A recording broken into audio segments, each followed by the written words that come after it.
Arnaud Dumas, bonjour. Bonjour. Et question simple, qu'est-ce qui s'est passé il y a 10 jours dans cet épisode très violent que vous avez traversé, vous d'ailleurs, j'imagine? Épisode très violent, assez éprouvant effectivement. Alors les raisons, on les trouve toujours plus facilement a posteriori.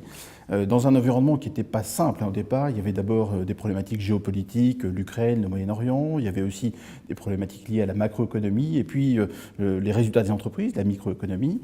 Ce tableau-là n'a pas foncièrement évolué, mais malgré tout, c'est peut-être probablement du côté de la macroéconomie, de la situation aux États-Unis et plus particulièrement dans la zone euro en France, qu'il y a des interrogations qui sont apparues et qui sont probablement à l'origine de la baisse des marchés assez violente que nous avons traversée. En France?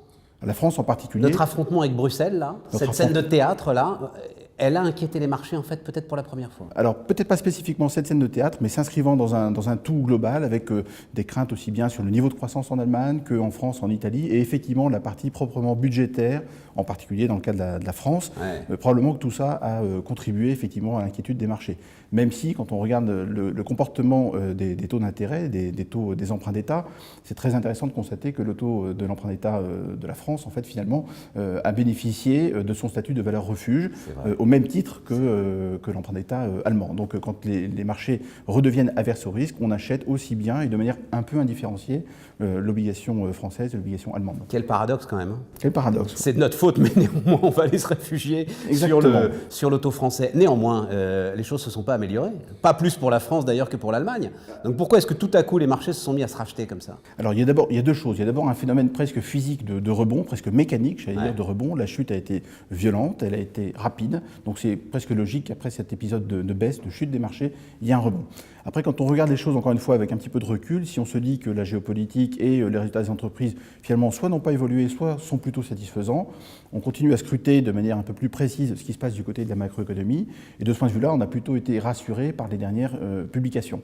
Donc ça veut dire qu'on entre probablement dans une phase, effectivement, un peu plus sereine, malgré tout, sur les marchés financiers. Mais dans la mesure où rien n'a été réglé?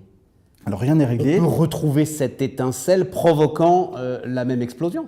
Vous avez raison. Donc c'est ça qu'il faut bien avoir en tête, c'est que quand je dis qu'on peut retrouver une certaine sérénité, malgré tout, il faut garder en tête, en quelque sorte, l'avertissement que nous ont donné les marchés financiers.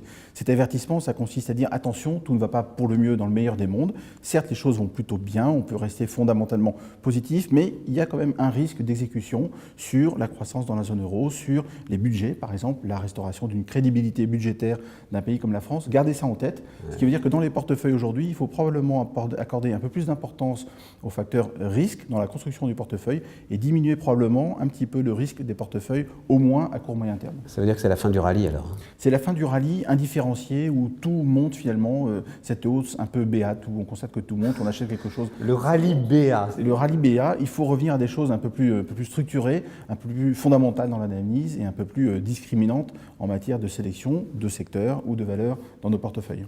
Merci. Merci.